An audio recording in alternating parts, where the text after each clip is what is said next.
In today's video, I'll teach you how to log in Gong AI account. First of all, what you have to do is launch open any browser of your choice. You can see over here I've opened Google Chrome. Or you can also open the Gong AI application in your mobile device if you want. If you have opened the browser, what you have to do is click on the search bar. Now type in app.gong.io. Press enter.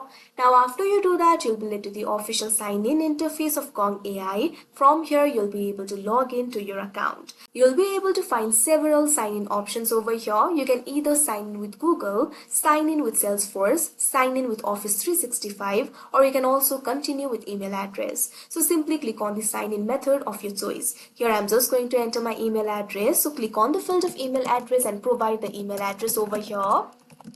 After you do that, what you have to do is click on the continue option that you can see on the screen. Now after you enter your email address, you'll be prompted to enter the password. So simply enter the password, and after doing that, you'll be logged into your account. So that is how you log in Gong AI account. I hope you found this video helpful. Thank you for watching.